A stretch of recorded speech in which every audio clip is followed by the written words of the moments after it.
buenas noches y bienvenido a un nuevo programa de debate de este día, viernes 7 de octubre. Vamos a hablar hoy día de un tema que es realmente importante porque tiene que ver con todos, que es la forma en que educamos a nuestros hijos. Y si hay jóvenes también en el programa, obviamente la forma que quisieran que fueran educados, o qué es lo correcto, cómo debe ser educado un niño o adolescente, en especial en el país que vivimos, en un país que presenta muchos signos de violencia y que lo que tenemos que evitar realmente es educar sin violencia para crear, obviamente, ciudadanos que no utilicen el día de mañana el recurso de la violencia para intentar solucionar algún problema, que obviamente nunca es una solución.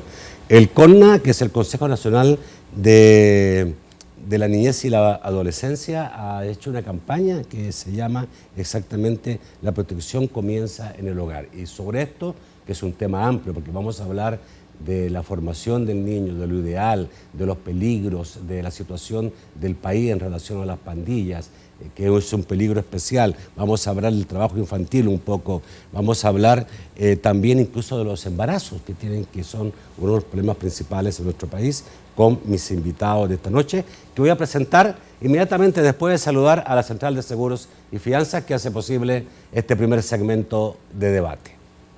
Durante 30 años hemos consolidado nuestro liderazgo en fianzas. Somos expertos en seguro de personas, seguro de daños, fianza segura. Nuestro servicio es de calidad, ágil y oportuno. Alcancemos juntos nuestras metas, porque los salvadoreños no nos dejamos vencer. 3 décadas de desarrollo. La Central de Seguros y Fianzas. Por 30 años, su centro de confianza. Me acompañan esta noche y los presento inmediatamente. Zaira Nava, directora del Consejo Nacional de la Niñez y la Adolescencia, CONNA. Buenas noches, Zaira. Buenas noches. Bienvenida. Gracias.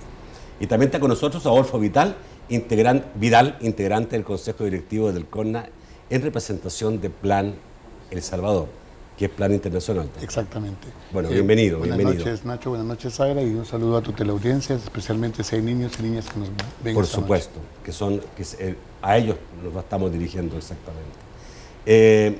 Zaira, ¿cómo se llama? Ya dijimos que se llama Protección Comienza en el Hogar, pero ¿qué busca esta campaña que ustedes han iniciado? Bueno, es importante recordarnos que hace algunos años que entró en vigencia la LEPINA, se estableció un sistema de protección de niñez y entre ellos se crearon las juntas de protección que reciben casos de amenazas y violaciones a derechos de niños y niñas. Fíjate que más del 45.9% de los casos que reciben nuestras juntas de protección, el año pasado recibimos 18.400 casos, estamos hablando de un número bastante grande, están relacionados a casos de abuso a niños y niñas por uso del castigo físico de manera excesiva, golpes, que llegan a constituir vulneración a la integridad personal por maltrato. Hemos identificado que la forma de educar tradicional en nuestro país está generando una situación de grave afectación a los derechos de las niñas y los niños que llegan al grado de causar lesiones o situaciones muy graves. De ahí que hemos identificado la importancia de trabajar en campañas educativas para darle alternativas distintas de educación a las familias, pero además para contextualizar la situación de violencia que nosotros tenemos, debemos recordarle a las familias que los primeros responsables del cuidado, la educación, la orientación, la buena crianza de los hijos e hijas son las familias mismas. Obviamente hay una responsabilidad de acuerdo a los roles que jugamos, Estado, familia y sociedad. Y hemos identificado la importancia de trabajar esta campaña de derechos de niñez y adolescencia que lleva por título La protección comienza en el hogar, con buen trato y disciplina positiva. Ahora, hay gente que le tiene poca fe a esto, ¿y qué? ¿Desde cuándo? ¿El derecho humano de los niños? Si la chancleta era el mejor correctivo que había y no había otro. Y mi hijo hoy día es profesional porque aprendió de esa manera. Yo tengo la impresión que no se trata de eso, no se trata de, obviamente a ningún niño se le puede violar los derechos humanos, a nadie, a ningún humano se le puede violar los derechos humanos, y el niño y el adolescente es una persona humana. sino que tiene que ver más con lo que queremos a futuro, con la forma en que queremos, qué sociedad queremos para futuro. Exactamente. ¿Sí? Claro, aquí es importante recordar que los niños y niñas tienen derechos a ser educados, a ser criados y a ser tratados como personas y seres humanos. De acuerdo, tienen derechos y derechos, digamos, con preferencial en el sentido de que no tienen, digamos, la fortaleza de un adulto. Por supuesto, requieren protección de las personas adultas. Y como igual una persona de la tercera edad requiere una protección. Correcto. Eso significa que en el proceso de educación, desarrollo de los niños y niñas, las personas que les queremos y que debemos protegerlos, debemos buscar las mejores formas para orientarlos, para protegerlos, y que no debe ser a través ni de la chancleta, ni de golpes, ni de abuso físico, porque lo que estamos sembrando, Nacho, es lo que tú precisamente decías. Estamos sembrando respuestas violentas a una situación de frustración o de incumplimiento de una norma. Bueno, yo siempre me reío mucho con lo de la chancleta, porque hay gente que cuenta la historia de la chancleta, dice que la mamá tenía la mejor puntería del mundo, porque nunca dejó de pegarle cabalmente con la chancleta. Pero no es lo correcto. O sea, yo creo que la sociedad salvadoreña tiene un nivel mayor de violencia que lo que tienen otras sociedades, y eso tiene que ver con la educación que hemos dado en la familia, ¿no? Patrones de crianza, y realmente ahí hay que mencionar que la campaña tiene como a la base o como sustrato justamente todo el desarrollo conceptual de la disciplina positiva y el buen trato. Y decirte de que esto al final no es nuevo, porque también el concepto como tal comenzó a desarrollarse de 1920, imagínate desde hace cuánto, ¿no? Claro, fue empleado hasta 1984 en ciudades europeas, y por eso tienen ese nivel de desarrollo, o sea, en términos de que empezaron a criar sin violencia, ¿verdad? O sea, entonces, como la gran apuesta es desarrollarnos y crecer y generar nuevas ciudadanías, realmente la apuesta es justamente eso. Ahora, tiene a la base también principios bien básicos que a lo mejor la gente puede decir, ¿cómo es eso de que disciplina positiva, no? O sea, porque es firme pero con respeto, o sea, firme pero amable, ¿verdad?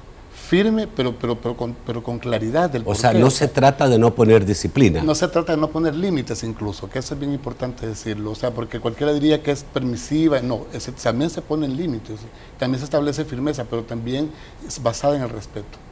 Sí, es bien importante recordar que cuando nosotros le damos la alternativa a las familias de aplicar buen trato y disciplina positiva, lo que le estamos recordando es esa forma tradicional de golpear, de humillar.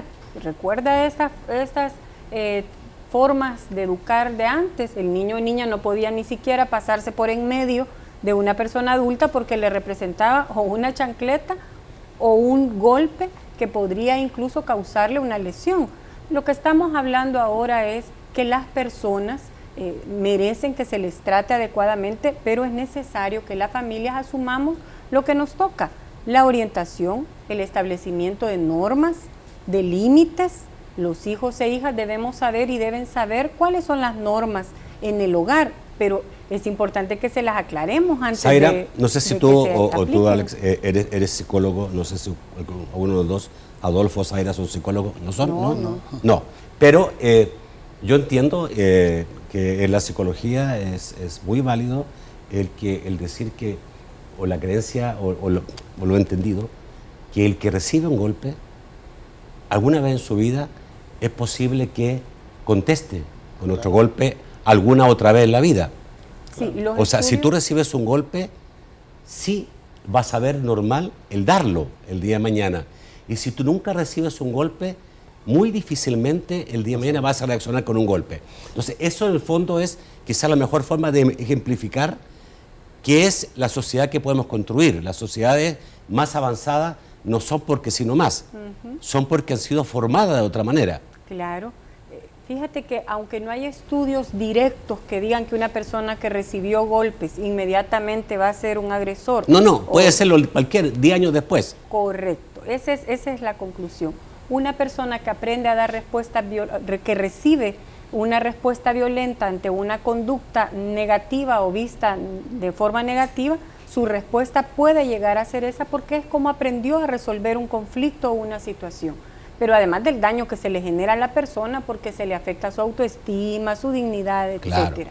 De lo que se trata, como tú bien lo planteabas, es de recordarle a las familias que hay formas diferentes de educar, que es importante poner normas en el hogar. Si tú no tienes claras cuáles son las normas, es muy difícil que puedas cumplir lo que tus padres esperan que cumplas. Lo otro importante es que hay que poner límites, pero que los límites deben ser previamente hablados y explicados. Yo estaba leyendo algunas cosas súper interesantes que ustedes tienen en el estudio y en relación a cuáles son los límites, qué es lo que hay que tener cuidado, pero ustedes decían, por ejemplo, la disciplina es buena, hay que ponerla, claro, solo que sin violencia. Exacto. Por ejemplo, a los niños deben establecérseles horarios. Por supuesto, nosotros les damos varias pautas a las familias en esta campaña.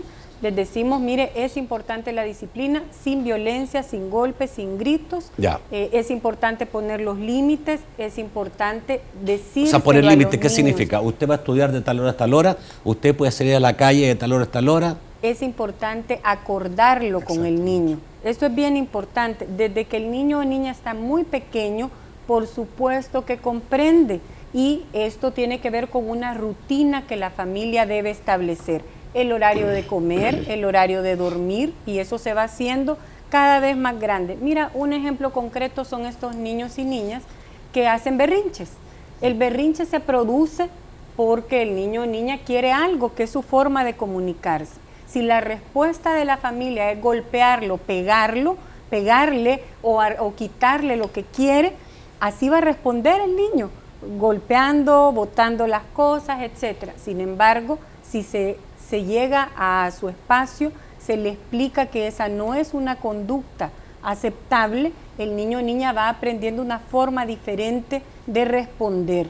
Claro, establecer normas significa lo que tú planteas, decirle al niño o niña, la hora de acostarse son las 8 de la noche, no más tarde.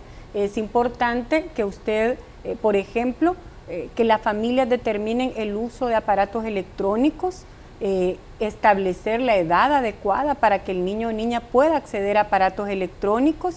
¿Cómo es eso que lo regañamos o le pegamos porque está usando un aparato electrónico y nosotros se lo dimos y no establecimos el horario en el que lo va a usar? ¿Quién es el primer responsable de esto? Si no establecimos con él o con ella el horario en el que va a estudiar. Quizás el otro es la concordancia de disciplina de los adultos, ¿no? Por supuesto. Porque es que si en la casa hay un abuelo, papá y la mamá y todos piensan diferente. Es que la disciplina positiva se basa en el establecimiento de normas y límites, reglas, pero primero que los adultos las establezcamos en conjunto y las acordemos entre nosotros y con los niños. Vamos a ir a un corte.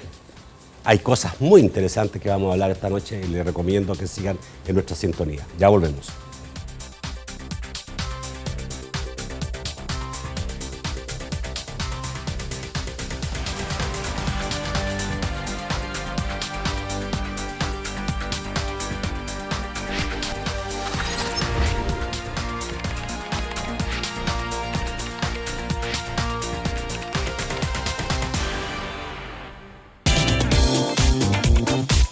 Hay cosas que vale la pena que regresen. En Excel Automotriz vamos a regresar a los precios de antes. Vienen los precios retro de Excel Automotriz. Los precios más bajos del año en todos los modelos de nuestras marcas: Toyota, Hino, Chevrolet, Mitsubishi, Fuso, Kia y BMW. El carro de tu marca favorita desde 0% de prima. Los carros de hoy con los precios de antes en Excel Automotriz. Ministerio de Educación, transformando el sistema educativo para un mejor futuro. Te invita a continuar con Debate con Nacho Castillo. Porque tú nos inspiras a ser mejores salvadoreños, te invitamos a que aproveches estas super ofertas. Twin Pack gaseosa Pepsi 7-Up o Pepsi Mirinda 3 litros, $2.50. Harina de maíz Doña Blanca 2 libras 70 centavos, ahorro 47 centavos. Tupac leche Anchor bolsa 360 gramos, $5.25. Papel higiénico Scott Rinde Max 12 rollos, $5.95, ahorro $2.05. Super Selectos. En solo 2 años hemos avanzado en CEPA. En el aeropuerto Monseñor Romero hemos instalado nuevo sistema de radar, calle de rodaje hacia hangares, nueva sala de despedida. Estamos modernizando. Nueva terminal de pasajeros en Aeropuerto Internacional de Ilopango. Creación del Museo del Ferrocarril. En el puerto de Acajutla, equipamiento y nuevo sistema inalámbrico de monitoreo. Facilitación de flujos para contenedores y restauración de la superficie de muelles. Sepa, somos gente que va más allá. Ahora la gasolina Plus de Texaco subió de 88 a 91 octanos, el octanaje recomendado para los vehículos en Latinoamérica. Texaco te invita a continuar con Debate con Nacho Castillo.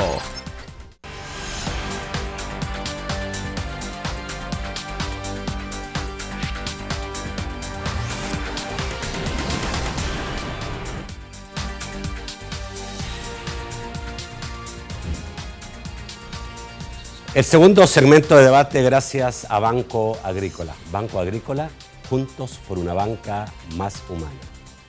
Vamos, a ver,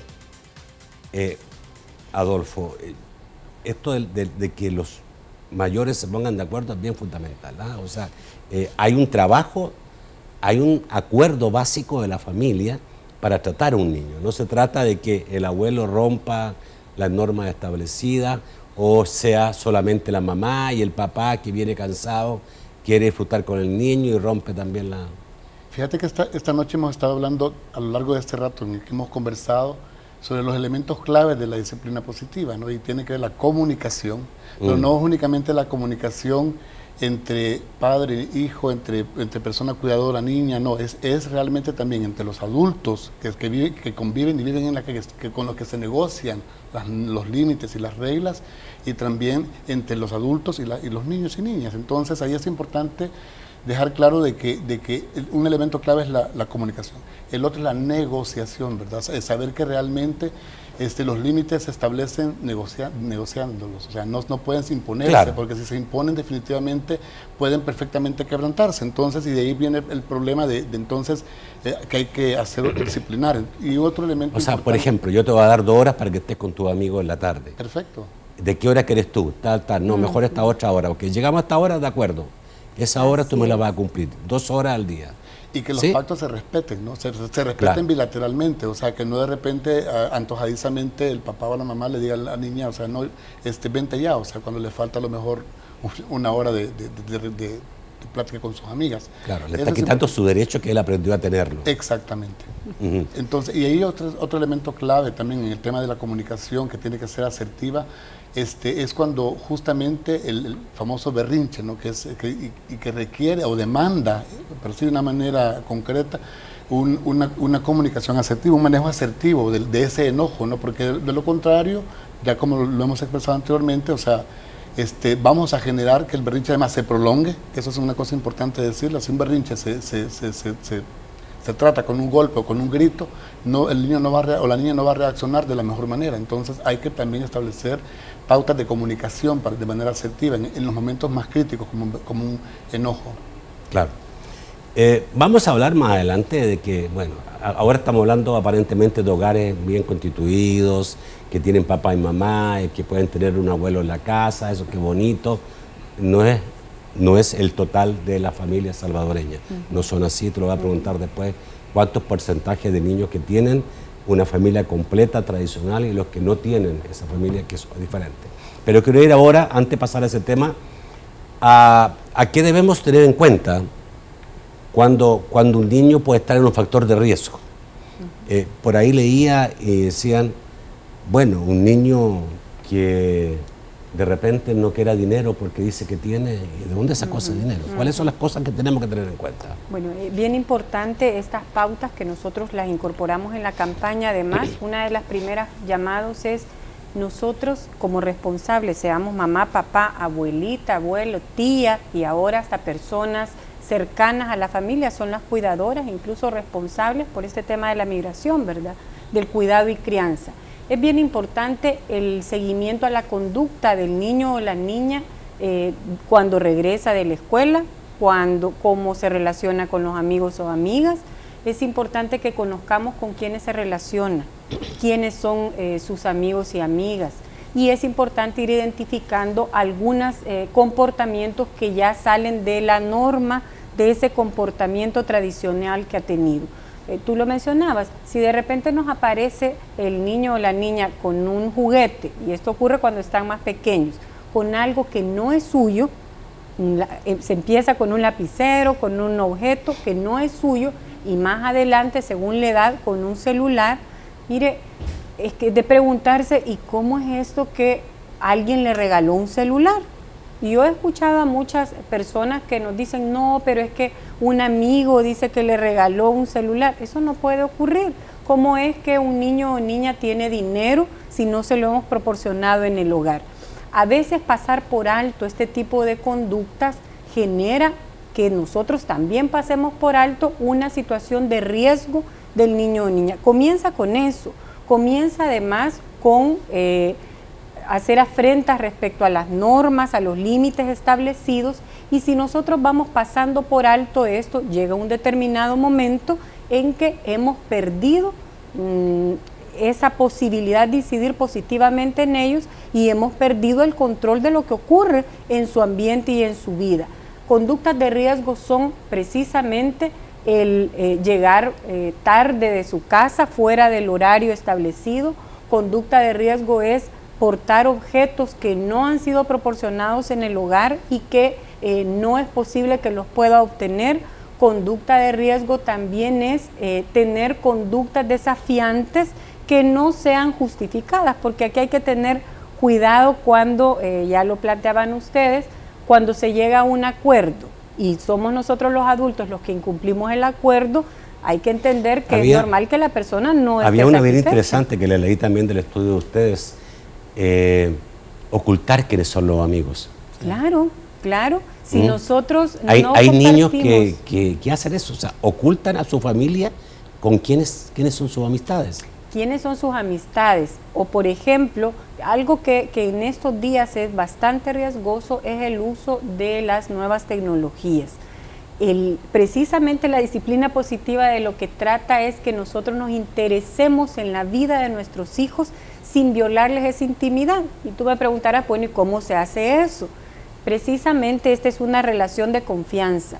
Los adultos debemos saber cuál es la edad adecuada para que un niño o niña tenga acceso a estas tecnologías, por esa cantidad de información, incluso nociva, que circula en los medios. ¿A qué edad debiera tener un niño la posibilidad de tener un celular abierto en sus manos? Bueno, lo primero es, hay que identificar si lo necesita.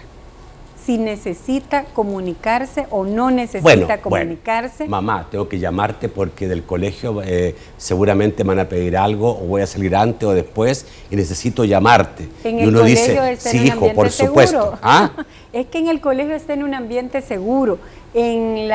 Hay formas. No, pero es lo que los niños usan como excusa para decir, Claro. necesito un celular para estar comunicado contigo. Pero Cualquier los cosa que me padres- pase, tú lo vas a saber antes. Claro, los padres debemos establecer la racionalidad para poder manejar la información que nos dan las tecnologías y establecer normas. Si le hemos dado un juego electrónico, por ejemplo, hay que establecer ese límite entre poder hacer uso de esto y poder desarrollarse cognitivamente con este tipo de juegos, pero también debe hacer deporte, también debe correr. Es decir, la dimensión la da el desarrollo del mismo niño y también el padre y madre con los límites. Un niño de 5, 7, 8 años tiene que tener una protección mayor por parte de los padres y no necesita tener una comunicación por teléfono y mucho menos tener abierto y acceso a tecnologías que pueden ser de riesgo. Y por otro lado, en el caso de los adolescentes, es importante que los padres acuerden con ellos, bueno, vas a tener redes sociales, compartámoslas, seamos amigos en las redes sociales. Debe los padres estar dentro de la página, si el niño, porque hay niños, a mí me caen a niños de repente que me piden amistad y yo siempre los bloqueo, no, porque son niños, por cualquier cosa, uno siempre tiene que cuidarse. Pero hay niños que les gustan y padres que les permiten a los hijos tener una página de Facebook. Los padres deben acordar y establecer con los niños, por eso hablamos de un factor confianza, y establecer con los niños cuándo es el momento para establecer este tipo de comunicaciones. Esto es bien importante decirlo. Pero tú dices una cosa porque importante, seguramente es difícil a un hijo impedirle que tenga su página de Facebook, pero el padre debe estar ahí. Más que estar vinculado al medio de comunicación, el padre debe estar informado cuál es la información que recibe su hijo, y generar el círculo de confianza con él y con ella para poder compartir lo que ocurre ahí, tener el acceso. La individualidad del niño y niña se construye también por seguridad y el padre y la madre deben tener control de lo que, del ambiente y de las relaciones que su hijo o hija tiene. No es adecuado, por ejemplo, que el niño o niña esté tratando de vincularse con personas adultas y me parece que es una muy buena práctica la que tú haces. No es adecuado que los niños y niñas tengan acceso a información que puede llegar a ser nociva a ellos. Exacto. Adolfo, pero siempre hay un límite, ¿no? Porque seguramente tampoco es bueno para la educación de un niño unos padres, un padre, una madre, que yo conozco varios, que pasan encima y que los tienen, digamos, acosados permanentemente. Es que eso es importante decirlo, porque acompañar no significa invadir, ¿verdad? O sea, eso hay que dejarlo bien claro, o sea, y el tema del control traspasa o tiene por encima de él el hecho de que también los padres informen sobre los riesgos que tienen el uso de las nuevas tecnologías, porque ya no los podemos evitar. Te lo cuento porque tal como tú lo mencionabas hace un momento, de repente es que el colegio ahora las tareas muchas se hacen online. Sí. Entonces, ¿y cómo lo evitas ahora? Poner a una chica de 14 años, de 12 años, con una tablet, pues es casi imposible. Entonces, pero sí hay que acompañar, porque tienen muchos riesgos y esos riesgos realmente se vuelven, una amenaza latente para ellos, y si no están conscientes, pueden perfectamente ser atrapados por cualquier depredador sexual o cualquier abusador. Entonces yo creo que eso es importante decirlo. Por otro lado, yo sí creo que Zaira ha sido muy enfática en decirlo, ¿verdad? O sea, los círculos de confianza, pero que aprender a generar confianza significa también que debe ser en doble vía, ¿no? O sea, porque no podemos nada más pedirles que confíen en ellos cuando realmente no hemos hecho nada para generarlas específicamente. Yo creo que es importante pensarnos en esas variables de que no es únicamente el que la compañía significa invadir. Esto hay que tenerle como mucho cuidado, porque cuando invadimos también limitamos, y cuando limitamos también no generamos las herramientas necesarias para que ellos también puedan de enfrentarse a un mundo que es cambiante, que está generando nuevos desafíos y que definitivamente van a tener que aprender a vivir en él. Entonces lo que necesitamos es proveerles esas herramientas, ¿verdad? Ahora, me imagino que también en esto de educar bien, de la mejor manera, sin violencia, también implica que el adulto, que el padre y la madre puedan dar buenos ejemplos. Porque todo esto se puede romper si el papá del viernes para adelante no sale de la botella hasta el domingo en la noche. El modelaje es importante, definitivamente. El modelar significa realmente dar buenos ejemplos, pero también estimular la convivencia sana en la familia, ¿verdad? Basada, como lo decía hace un momento, en el diálogo, en el respeto, pero el respeto en todas las vías. Ahí sí que en la familia no es únicamente del niño, sino entre los padres mismos o entre las personas que conviven en la casa. Que el grito no sea una forma de comunicación en el hogar, por ejemplo. Que el regaño, o sea, no sea una forma de comunicación. Que el alcohol no esté en el centro de la casa, por ejemplo, también es un elemento también que puede ser importante dejarlo claro. Yo sí creo que el modelaje por parte de todas las personas adultas que viven en la casa es importante para que los niños aprendan buenos modelos, buenos patrones. Sin duda. Vamos a ir al corte. Después del corte vamos a hablar de ese niño que no tiene padre, o que no tiene madre, o que no tiene padre ni madre y está siendo criado por un abuelo, por un tío y algunos hasta por un vecino, porque así nos ha obligado muchas veces esta migración que muchas veces se vuelve maldita. Ya volvemos.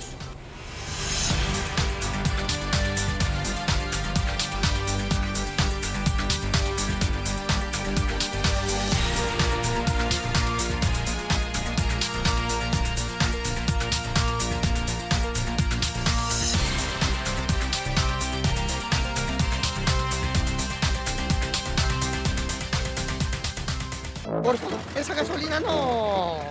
Los que sí saben de combustible huyen de la mala calidad.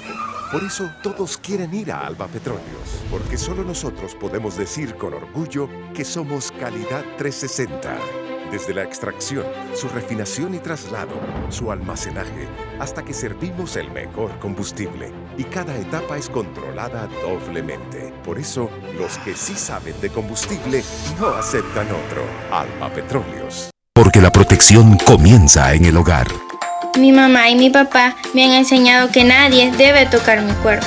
Les pido permiso a mis papás para salir a jugar y siempre les digo a dónde voy y con quiénes estoy. Mis papás siempre trabajan mucho, por eso cumplo con mis deberes de la casa y de la escuela.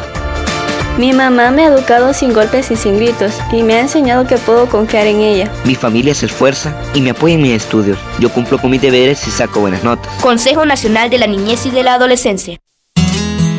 En la empresa tenemos un compromiso con quienes nos acompañan en los retos de cada día.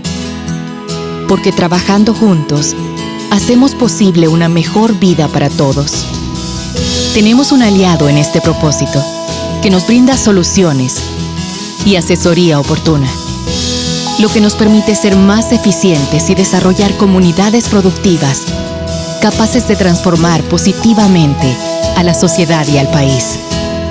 En Banco Agrícola, conectamos a las empresas con nuevas posibilidades para que juntos construyamos un mejor país. Banco Agrícola, juntos por una banca más humana.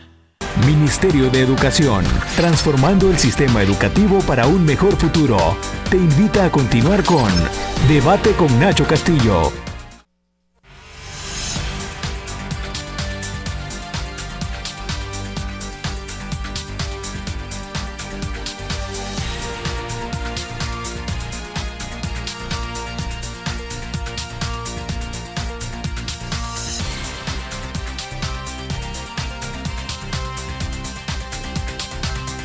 El tercer segmento de debate, gracias a Sistema Fedecrédito. Con tus tarjetas de crédito del Sistema Fedecrédito, disfruta de las mejores ventajas.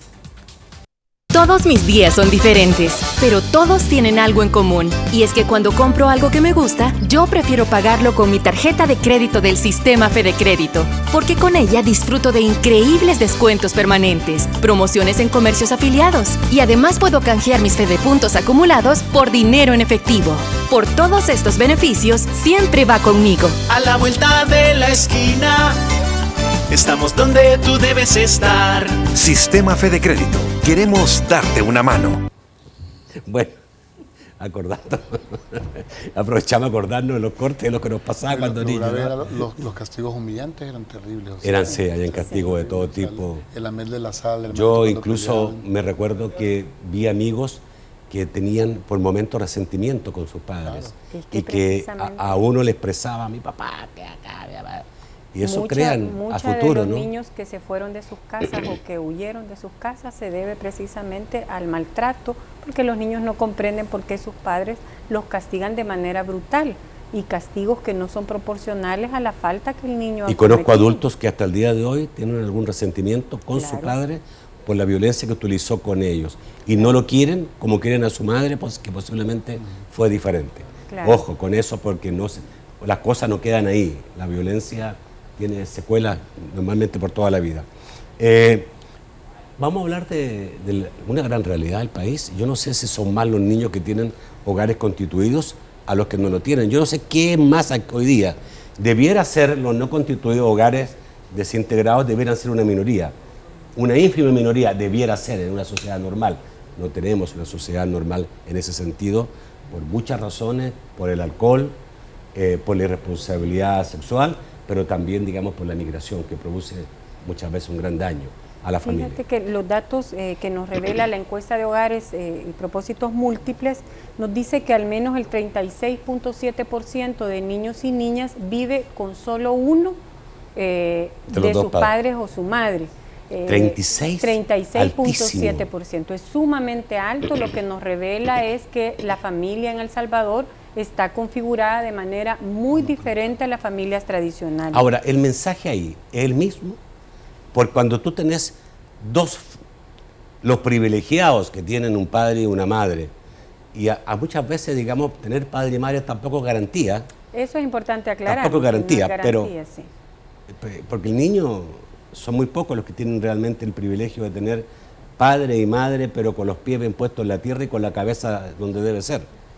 Claro, nuestros mensajes están precisamente dirigidos a personas adultas que cuidan a niños y niñas. Pueden ver los diferentes spots y formas, medios de de publicidad que estamos utilizando, que dirigen su comunicación a abuelas, a mamá, a papá, estableciendo el rol del cuidador o de la persona responsable de la orientación y la crianza, precisamente porque somos conscientes de que la familia en El Salvador es una familia extendida, incluso que ha ido teniendo variaciones, al grado tal que, como tú citabas antes, muchos niños y niñas, por razones de la migración, viven por varios periodos o por bastante tiempo y a veces prolongados, incluso con personas que no son familias consanguíneas. Estoy hablando de vecinos, vecinas o tíos, madrastras, etcétera. Esto genera también que no se asuma esta responsabilidad del cuidado y crianza de la manera más adecuada y que la violencia además vaya acompañada incluso del descuido en algunos casos. Hay que decir que en otros casos estas familias deben asumir una doble responsabilidad de cuidado y crianza de sus hijos y de otras personas. También es cierto que hay un porcentaje importante, 6.3% de los niños y niñas no tienen ni a su mamá ni a su papá.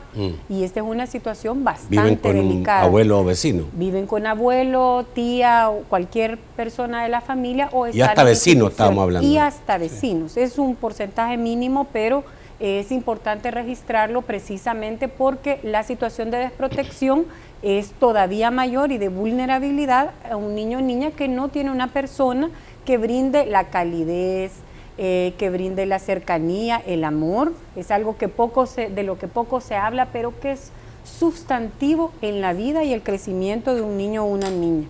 Así es que es bien importante que nosotros como sociedad también comprendamos que ya no estamos hablando de la familia tradicional, nuclear que conocemos, pero que cuando está presente la mamá y el papá, también ahí se produce abuso y maltrato a los niños y niñas. De hecho, de los casos que nosotros recibimos, en su mayoría, los denunciados y los responsables son las mismas familias. Aquí hay una serie de situaciones que generan este tipo de violencia hacia los niños. Se produce por estas pautas de crianza que hemos traído desde hace muchos años, pero también por la forma de resolver los conflictos y la situación de estrés en que vive nuestra población y las formas violentas que han aprendido a responder frente a situaciones que les causan frustración. Adolfo, ¿un niño que no tenga un padre o una madre debe ser tratado de forma diferente? No, debe ser tratado exactamente igual. ¿Así? Mira, yo creo que es importante también mencionar... ¿Pero el niño no tiene un factor especial, un resentimiento o algo, una carencia? Mira, Isaira lo acaba de decir, o sea, todos necesitamos amor y mucho más un niño o una niña. Porque yo creo que hay que verlo en el contexto de que todo niño tiene derecho a ser feliz. ¿Y qué significa ser feliz? Ser amado, respetado, orientado, acompañado, ¿verdad? Y que eso le permite un desarrollo y un crecimiento sano, un desarrollo óptimo, o sea, pero eso pasa también por el hecho de que no es únicamente las familias que tienen la biparentalidad, pues también lo hacen. De hecho, hay mucha mujer que monoparentalmente está criando un hijo de una manera asertiva. Y ahí sí es importante decir de que incluso yo celebré mucho cuando porque esta es la segunda campaña del Consejo, pero nuestra primera campaña se llamaba Habla conmigo, o sea, y era así en imperativo, o sea, ¿por qué? Porque es los niños o las niñas diciéndole a las personas adultas cuidadoras que puede ser un padre, una abuela, un tío, una tía, la persona que queda bajo la responsabilidad del niño o la niña, al decir, habla conmigo, que esa es la base justamente de que le dé el sustrato justamente a esta nueva campaña que tiene que ver con el hecho de prácticas de crianza basadas en derecho y que disciplina positiva y buen trato. Ahora, no sé si es normal o normal, pero pareciera que algo de normal ahí hay en esas familias humildes, de clase baja, que falta padre o la madre, que el niño o la niña trabaje antes de tiempo. Claro. En este caso, cuando a veces el niño termina siendo el sostén económico de la familia o parte de ese sostén económico, ¿la regla es igual?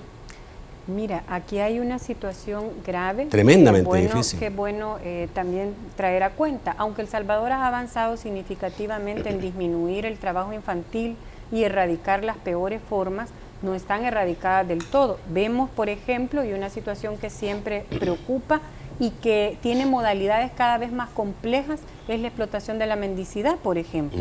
Tú ves a estas personas que están, por cierto, ahora en San Salvador y en las principales ciudades, Santa Ana, por ejemplo, San Miguel, podemos ver esto, de un niño o niña que está pidiendo y que realizando malabares u otro tipo de acciones. Son niños que están en su mayoría con sus mismos padres o madres y que estamos todavía en un círculo cada vez menor porque estamos realizando varias acciones para disminuir ese impacto, pero esta es una práctica de muchísimos años, esto de la mendicidad, de la explotación de los niños y del uso de los niños. ¿Qué pasa con un padre o una madre que manda a su hijo a la mendicidad?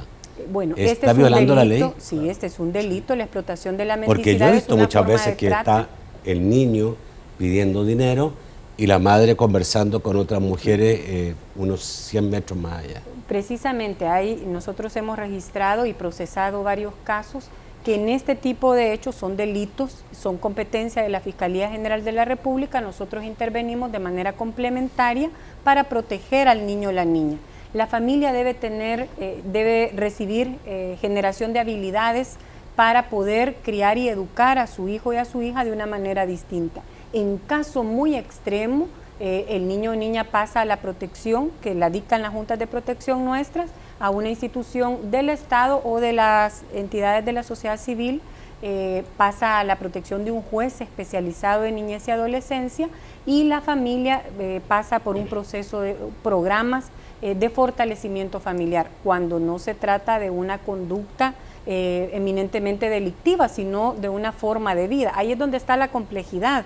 Esto yo lo explicaba en la mendicidad, que se convierte en un delito, pero también hablemos de esta práctica histórica de la exclusión de las niñas, por ejemplo, a ir a la escuela, a su propio desarrollo porque deben realizar labores del hogar, o los niños cada vez con menos frecuencia participando en actividades como la extracción de moluscos. Tú recuerdas, esta fue una situación muy grave hace algunos años en nuestro país. Hay bastante disminución en este sentido, pero es una de las situaciones mucho más graves. Es complejo, explicaba, porque en principio los niños y niñas deben crecer con sus padres. Ninguna institución del Estado ni ningún mecanismo ¿Pero qué tan preparado está el Estado para poder reemplazar y atender a ese 36%? O no, a lo mejor no es 36% que está en crisis, pero sí, a lo mejor de ese 36%, un 15% sí necesita la protección del Estado. Más allá aquí hay que distinguir el tipo de protección. La institucionalización o el ingreso de un niño a un centro del Estado es a lo que menos debemos buscar, o la respuesta porque menor. Tampoco es la mejor forma de vivir. No solo es la mejor forma de vivir, sino que el niño o niña crece sin el apego a una familia. Sí. Por más que tenga alimentación, tenga educación, etcétera, lo que más determina el desarrollo integral de una persona son los vínculos afectivos, la modelación y el aprendizaje de formas y de socializarse. Por eso es que no es adecuado. Sin embargo, cuando la familia no es la idónea, el Estado tiene mecanismos para proteger a los niños y niñas. Lamentablemente, las medidas de acogimiento que nosotros dictamos son bastantes, debo decirlo, son bastantes. En algunas ciudades mucho más fuertes que otras, por ejemplo en el caso de San Salvador, precisamente por conductas violentas, conductas que ponen en riesgo la vida de los niños, que son este tipo de casos.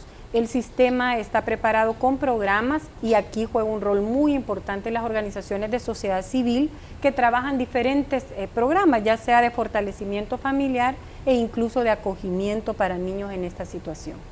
Bueno, vamos al corte y vamos a volver a hablar.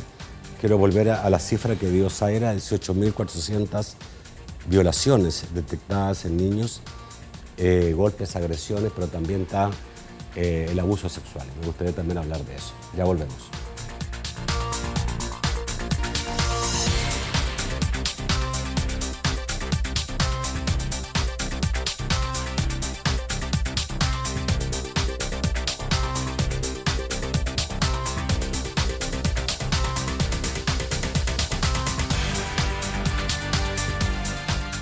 El Consejo Nacional para la Niñez y la Adolescencia, apoyando el plan El Salvador Seguro, les invita a no despegarse de Debate con Nacho Castillo. Durante 30 años hemos consolidado nuestro liderazgo en fianzas. Somos expertos en seguro de personas, seguro de daños, fianza segura. Nuestro servicio es de calidad, ágil y oportuno. Alcancemos juntos nuestras metas, porque los salvadoreños no nos dejamos vencer. 3 décadas de desarrollo. La Central de Seguros y Fianzas. Por 30 años, su centro de confianza. A simple vista es solo una computadora. Para Daniela es la ventana a un nuevo mundo que la conecta al futuro. Para algunos es solo un nuevo programa de educación en línea. Para Marta es su oportunidad de seguir estudiando. Muchos ven a un maestro en capacitación. Juan ve cómo va a mejorar la educación de nuestras niñas y niños. Para María, su hija no solo está jugando, está desarrollando su máximo potencial para su éxito en la vida. Con estos y otros programas estamos transformando el sistema educativo. Construyamos juntos un mejor futuro y una sociedad más segura, apostándole a la educación como una tarea de todos y todas. Ministerio de Educación. Ahora la gasolina Plus de Texaco subió de 88 a 91 octanos, el octanaje recomendado para los vehículos en Latinoamérica. Texaco, ya regresamos.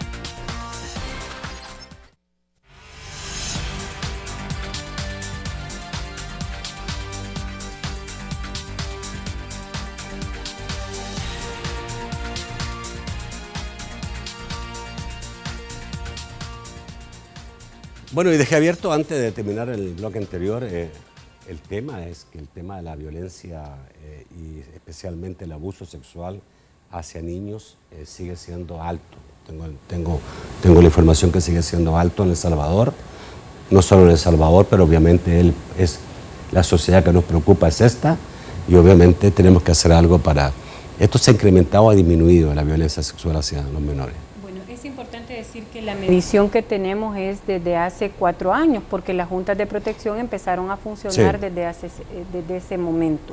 Nosotros hemos visto una media que al principio registraba el 60% y a veces hasta más de casos de violencia física o de violación a la integridad personal de niños y niñas ocasionadas fundamentalmente en el hogar. Al año pasado teníamos un 45.9%. Obviamente ha empezado a funcionar el sistema de protección de niñez y adolescencia y las cifras se vuelven más consistentes. Luego de 5 años de tener recurrentemente denuncias, podremos decir si hay disminuciones o hay incrementos. Lo que sí creo que es importante resaltar que en la medida que existe una legislación de protección, existe un sistema de protección de niñez y adolescencia, las familias cada vez más están asumiendo la conciencia que la orientación y la educación de los hijos debe trascender el golpe y el castigo, porque aquí es importante decir que una conducta no adecuada no debe tener un castigo, sino debe tener una orientación. Lo que nosotros queremos es que el niño o niña pueda manejarse muy bien y tener habilidades para la vida. Si yo te castigo, no te enseño cómo son las cosas o cómo debemos hacer las cosas de manera correcta. Lo que nosotros debemos es establecer cuáles son las cosas permitidas y establecer cuáles son las consecuencias de no cumplir las normas, de no cumplir los acuerdos familiares y de no cumplir los deberes y las obligaciones. Solo quiero darte el dato que en este año tenemos el 54, casi el 55% de casos de violación a la integridad personal. Y debo lamentar que entre estos hay casos gravísimos que representan abuso y hasta tienen características de tratos inhumanos y torturas. Casos de padres y familias que todavía amarran a sus hijos, que golpean a sus hijos de manera tan violenta que los mandan al hospital, que implican muchos de estos tipos de castigos que los niños se vayan de su casa, que huyan del entorno familiar. Por miedo, por terror. Ahora, un niño que llega al hospital con golpes, con señales claras de lesión, es investigado inmediatamente. Inmediatamente. ¿No? Aunque él diga me caí, no, eso no es Yo que quiero se decir crea. que el sistema El padre funciona, debe saber que el niño va a ser investigado. El sistema funciona muy bien y yo quiero reconocer al personal de salud en este tema, que notifique inmediatamente este tipo de casos a las juntas de protección y a la Fiscalía General de la República desde nuestro lado. Y esto ocurre tanto en maltrato físico como en las situaciones de abuso sexual y de embarazo temprano. Existe ya un mecanismo definido de referencia para nosotros, que somos ya vamos a ir a la protección, parte y para la Fiscalía General de la República. A la parte de abuso sexual. Adolfo, ¿el niño debe saber que está siendo protegido? ¿Que tiene protección? Yo me recuerdo una campaña, 18 años atrás aproximadamente, a mí me pareció buena, porque se dirigía al niño, era a través de medios de comunicación, y le decía, usted puede llamar a tal número. Claro. Y mi hijo me decía, es que portate bien porque yo voy a llamar a ese número. Sí, los niños también, es su derecho, ¿no? O sea, la protección es un derecho. Tienen que saberlo. Y tienen que estar enterados, pero también tienen que saber cómo se les protege, ¿no? O sea, y el por qué se les protege también, o sea, porque, como lo que te decía, no solamente es, o sea, dar una herramienta, dar un instrumento sin saber el por qué, o sea, el para qué, hablando de nuevo de las tecnologías, o sea, hay que saber realmente de qué implica el estar protegido y el sentirse protegido. Porque, de nuevo regreso al tema de que la protección no tiene que sentirse como invasión a mí, y que no debe impedir mi desarrollo tampoco. Entonces yo creo que sí, es un hecho que sí. Debe saberlo y debe entenderlo. Saberlo por qué tiene derechos y saberlo por qué tiene que tener responsabilidades. Claro. Debe ser muy claro. Hay que ser honesto con el niño, o sea, no tratarlo como si el niño no entendiera nada. Es que ese es el tema, que hemos venido como sociedad creyendo que son objetos de protección. Y son seres humanos que van aprendiendo a relacionarse y a quienes debemos explicar cuáles son las consecuencias de sus actos y además explicarles nuestro deber de protegerles, de cuidarlos, de amarlos y de orientarlos también. Y nosotros te encuentro que también estamos así con la claridad de en qué momento hay que comenzar, ¿no? O sea, y no creemos que sea desde que son adolescentes, desde la primera infancia. O sea, desde el nacimiento mismo, todo niño y toda niña tiene derecho a la protección en sí mismo, tiene derecho a una atención integral. Plan realmente ha hecho una apuesta bastante grande por posicionar el tema, pero también el CONA ha acompañado, así como otras organizaciones de la sociedad civil, iniciativas para posicionar el tema. El Ministerio de Educación ahora también está muy consciente y también trabajando mucho por la educación a edad temprana. Entonces, ese es el momento más oportuno y donde mejor se puedan hacer una inversión, pero no solamente inversión en términos de recursos, de dinero, sino inversiones también en términos de afecto, invertir en términos de tiempo, inversión. Ese tipo de inversiones también cuentan para la vida de un niño o una niña. El embarazo precoz es uno de los problemas fuertes en los jóvenes, las jóvenes, ¿no? Sí, la situación es bastante grave y delicada. Yo quiero llamar la atención a las familias. Nuestra campaña también está orientada a la protección de las niñas y este sí es un mensaje de niñas hacia niñas, recordándoles que deben proteger su cuerpo y esto también es dando alertas, etcétera. Pero además es importante que las familias asumamos un rol de protección respecto a las uniones sexuales o las relaciones sexuales tempranas, las uniones tempranas y la consecuencia de esto que es el embarazo adolescente. Fíjate que la educación integral para la sexualidad que debe ser abordada de manera más contundente en nuestro país, esta sí hay que reconocer es una deuda pendiente como sociedad porque tenemos un porcentaje elevadísimo de embarazo adolescente. El 15.9% de los embarazos registrados en el país fueron de niñas y adolescentes de entre 10 y 17 años durante el año 2015. Esto es una situación bastante preocupante porque estamos hablando que no solo niñas teniendo niños, ¿verdad? Sino que esto genera también una desprotección al niño que acaba de nacer o a una niña que no termina de desarrollarse, no termina... Hay que partir de la base que ese 15% en una tremendamente inmensa mayoría es seguramente un adolescente que no estaba dentro de sus planes quedar embarazada. Eso es muy importante recordar. Fue llevada a eso. Fue llevada a eso, pero que además yo aquí quiero hacer un llamado a que nuestra legislación incluso tiene una posibilidad o una apertura que es bastante grave.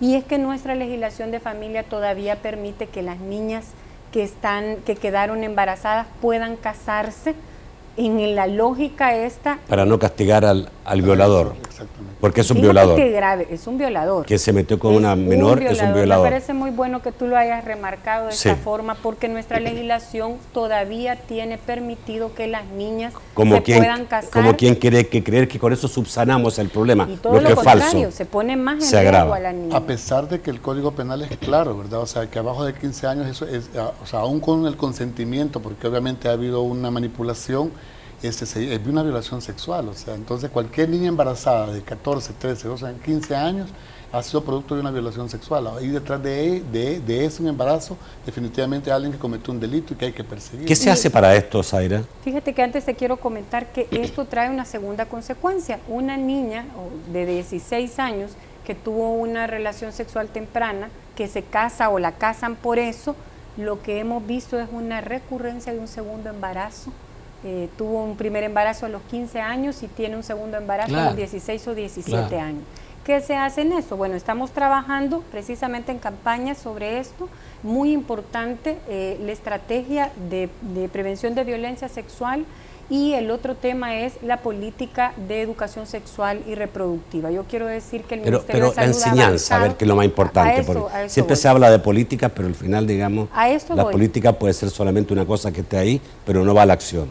¿Qué se hace realmente? ¿En los colegios hay educación en este sentido? Fíjate que el Ministerio de Educación ha implementado un mecanismo que me parece que ese es el que debimos implementar siempre. En primer lugar, apostarle a la educación integral de sexualidad hacia los docentes, quienes tienen que tener maneras, formas, metodología para trabajar en esto. Tienen un proceso formativo para docentes que ha abordado, por ahora creo que van más de 4.000 docentes formados en este tema, que luego se está convirtiendo en educación para niños y niñas sobre sexualidad. ¿En una qué? ¿En un curso? No, la educación integral para la sexualidad es integral, debe comenzar y comienza de acuerdo a la estrategia de educación integral para la sexualidad desde los primeros años de vida. No, claro. Los niños y las niñas deben ser formados. Pero lo que es educación formal, ¿cómo va? Desde la primera infancia. ¿Currículo? En la currícula, por supuesto. Está incorporado en la currícula. Y esto está incorporado desde hace bastante tiempo. Ya. Ahora hay una delimitación clara de cómo, cuándo y dónde debe hacerse. Lo que no habíamos tenido es formación para los docentes. Entonces, la forma en que se traslada la educación sexual puede tener variaciones de acuerdo a la propia formación del docente. Correcto. El avance Adolfo. que tenemos en esto. Comenzarte un comentario bien puntual, y es que nos pasó en un ejercicio que hacíamos con niños y adolescentes y niñas en una comunidad. Miren, ustedes ya me educaron, ya me informaron bastante a mí, pero a mi papá y a mi mamá no. Claro. Y entonces, o sea, si yo ahora ya conozco mis derechos sexuales, mis derechos reproductivos, ya conozco, ya identifico las amenazas ante un abuso sexual, ya identifico, pero mi mamá y mi papá, o sea, estos temas yo no los puedo hablar con ellos. Entonces hay ya me que dijeron que se nos acabó el tiempo. Estuvo interesante y se fue rápido. Eso es cuando los temas son interesantes y todo esto se lo contamos a usted exclusivamente porque queremos un Salvador diferente, queremos un Salvador mejor. La mejor manera de cambiar el país, la única manera, es formar mejores ciudadanos el día de mañana. No violentos, útiles, sin resentimientos, optimistas, llenos de amor, ¿cierto? Porque el amor cambia todo. Claro. Muchísimas gracias. Gracias. Y felicidades por esa campaña. Gracias, buenas noches. Yo solo le quiero recordar a las familias que el buen trato y la disciplina positiva no significa ser permisivo. No significa. Sino establecer normas y límites. Gracias a los dos, gracias también a Adolfo. Gracias. Y gracias, Zaira. Amigos televidentes, los espero el lunes a las 8 de la noche en un nuevo programa de debate. Que pasen muy buenas noches.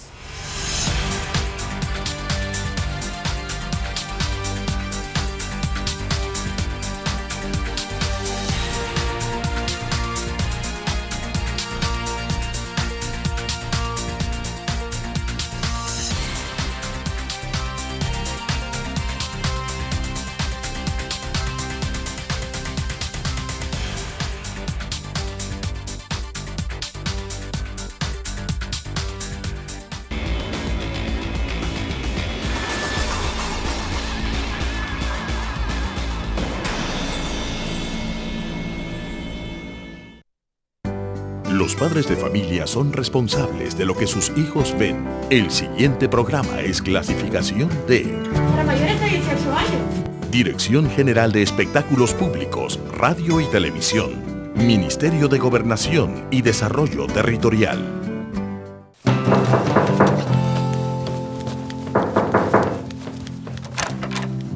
¿Lista para correr?